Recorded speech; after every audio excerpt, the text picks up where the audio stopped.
Today in Russia is a day of murdering, raping, criminal, losing, inmate, PMC Wagner mercenary, 145,000 lost in dead in Ukraine, Russian army. Good afternoon, ladies and gentlemen. This is Henry Keane on UATV channel explaining hard things in easy terms for the whole free world directly from Ukraine.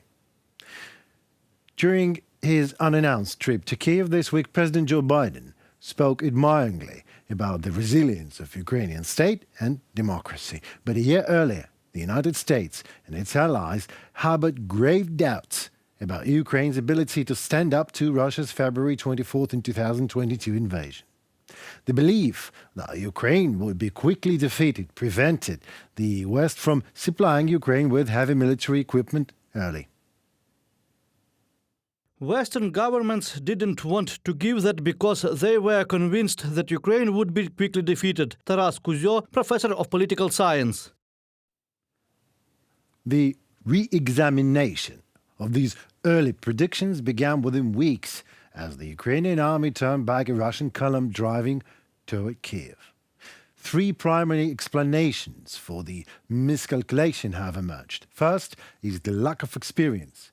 Very few people understand Russia sufficiently, said Alexander Wittman, who served as a director for European affairs for the United States National Security Council. Even fewer people, he says, understand Ukraine. A fundamental flaw was a failure to understand that Ukrainians are people that have been engaged in a war for 8 years, that these are very tough-minded folks, Wittman said, referring to Russia's annexation of Crimean Peninsula in 2014 and its backing of separatists in eastern Ukraine. Misunderstanding was compounded by an approach to post-Soviet history that focuses mainly on the Russian perspective. The thing is, those advisors to the governments are usually experts in Russia, and they believe that they have some God-given rights to be also experts on the other 14 republics of the former USSR, which is completely ridiculous. Many in the West mistakenly thought Ukraine was just like Russia but weaker, more corrupt and chaotic. In fact, while Ukraine is by no means perfect, we are more agile and decentralized compared to the autocratic, rigid, still Soviet Russian state. Western analysts also didn't account for the reform of the Ukrainian army since 2014, relying too much on anecdotal studies of Ukrainian capabilities from 2014-2015, said George Barras, an analyst on Russia and Ukraine at the Institute for the Study of War in Washington. Looks like some Russian narratives were making their way into the Western analysts, which exaggerated the East-West divide in Ukraine and the weakness of the Ukrainian side. It was some kind of a subconscious acceptance of Russian contempt for Ukraine as a lesser people, and it might have clouded the Western experts' analysts. Most of the Western expert opinion was based on the narratives Russia has been promoting for the last 30 years. These narratives, which portrayed Russia as a mighty military force and Ukraine as a weak society that would welcome Russian troops, originated from the Soviet Union and the Russian Empire. Oksana Markarova, Ukrainian ambassador to the US. Markarova said the Western thinking also was influenced by the recent experience in Afghanistan, where President Ashraf Ghani fled the country as soon as the Taliban threatened Kabul in 2021. But President Volodymyr Zelensky and his government stayed in Kiev, and millions of citizens rushed to defend our country, forcing Western leaders to re-evaluate the situation. At least it all began to reduce negative expectations, Markova said. Second reason is military assessment.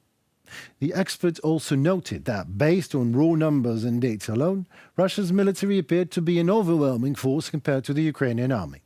Many analysts also overestimated the Russian military due to relying too heavily on net assessment. The comparative analysis of military, technological, political, economic, and other factors governing the relative military capability of states.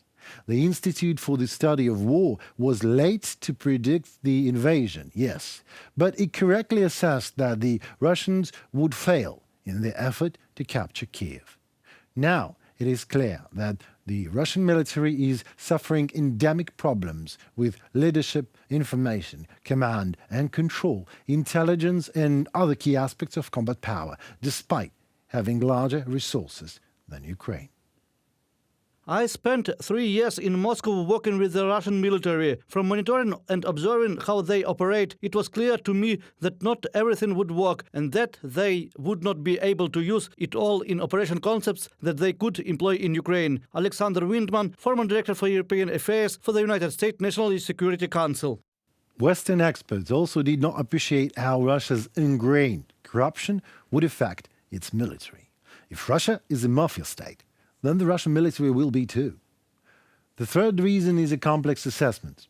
Most analysts understood that Russia would have a hard time trying to control Ukraine. Still, the consensus was Ukraine would lose the conventional war, but Russia would not succeed in occupation. Many Ukrainian experts shared this view. The thing is, dear world, your analysts did not misread Russian capabilities as much as they underestimated the Ukrainian ones. There was little knowledge of Ukraine's plan to defense and no evidence of systematic preparation. Analysts had also assumed that Russia would mount a joint force operation, taking Ukraine's ability to resist seriously, rather than a risky decapitation strike with no plan B for a sustained war, under the assumption Ukrainian resistance would collapse easily. But if you ask me, the main thing you, dear world, never seriously ask yourself how the war would look if the United States truly backed Ukraine back then. But whatever, we forgot the holiday. Dear Russian women, remember, in good old Soviet times, you were usually presenting your brave men as motherland's defenders, a pair of socks and a shampoo. Please do not step off this adorable tradition. Just make a small adjustment to your present list and everyday needs of your murdering, raping, criminal, losing, inmate, PMC Wagner mercenary, 145,000 lost in dead in Ukraine Russian army. Get them enough body bags ready. On the eve of the one-year mark of the ongoing war in Ukraine, the United Nations General Assembly resumed its 11th emergency special session on Wednesday to consider a new draft resolution aimed at restoring peace. Linda Thomas Greenfield urged to vote for. We have before us a resolution that calls on the nations of the world to support diplomatic efforts to achieve a comprehensive and lasting peace in Ukraine. A peace consistent with the UN Charter, consistent with its fundamental principles of sovereignty, territorial integrity, and self-defense. She's confident that today's vote will go down in history. Greenfield called for supporting the resolution and voting against amendments aimed at undermining the UN Charter. The world needs peace in Ukraine. And the people of Ukraine deserve peace after so much suffering. But not just any peace. We need a peace grounded in the principles of the United Nations Charter. And if we don't condemn and stop Russia's actions in Ukraine today, this will increase the risk for any other country elsewhere in the world to face a similar aggression. No one can feel safe in a world where the illegal use of force would be normalized. Assembly President Chava Kuroshi said that for almost a full year, the world body, UN Secretary General, and international community have been consistent and vocal in calls to end this war and to adhere to the UN Charter and international law. Let this anniversary and the anguish of millions before our eyes over the last year serve as a reminder to all of us here in this hall that military solutions will not end this war. Too many lives, livelihoods, families and communities have been lost. Russia can end its aggression and the war it has unleashed. Russia must end this hell of bloodshed. Chava Kuroshi, United Nations Assembly President. Dear ladies and gentlemen, words come out of your mouth, and these words are good. But we all know we are at war, and we all know words won't change anything at war. Absolutely nothing. Weapons will. Absolutely everything. If you and others alike won't be that consistent and vocal, but would have given us weapons we have been asking for since day one of this war, the peace would have been restored long ago.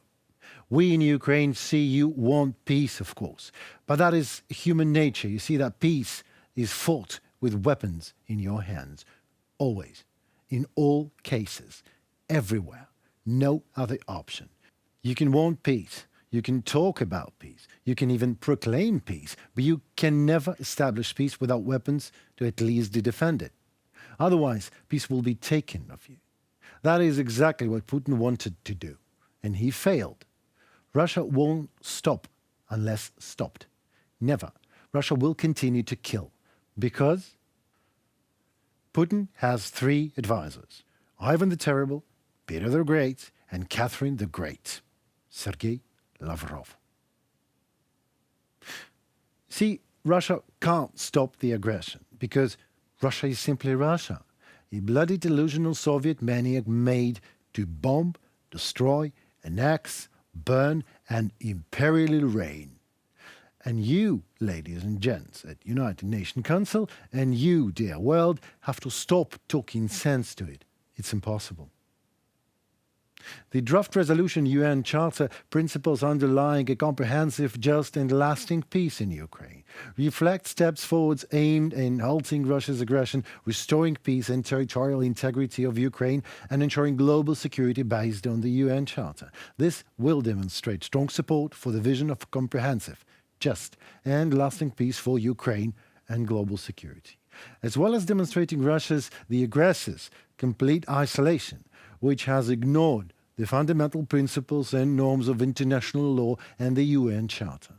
The resolution's main provisions include a call for the aggressor to immediately and unconditionally withdraw all Russian troops from Ukrainian territory, release all prisoners of war and unlawfully detained persons, guarantee responsibility for crimes committed under international law on Ukrainian territory, and restore justice. Ukraine anticipates that the draft resolution, which was developed by a cross-regional group of states, will be adopted by an overwhelming majority of United Nations member states. Ukraine urges all UN member states to work together to address the global consequences of the war in finance, food, energy, environmental, radiation, and nuclear safety. Yes, you are right. When outlining the landscape of the ongoing war against Ukraine, you say that 20,000 civilians and many soldiers are dead and countless more injured, while 8 million refugees have spread across Europe and beyond, and 6 million remain internally displaced. Currently, 40% of Ukrainians need humanitarian assistance. You say condemning the systematic targeting of civilian infrastructure that has left millions of Ukrainians without energy, water and heat in the depth of winter, such actions violate international humanitarian law. It is right, but it is the same as to call water wet and the sun hot. It is a bare fact, statistics.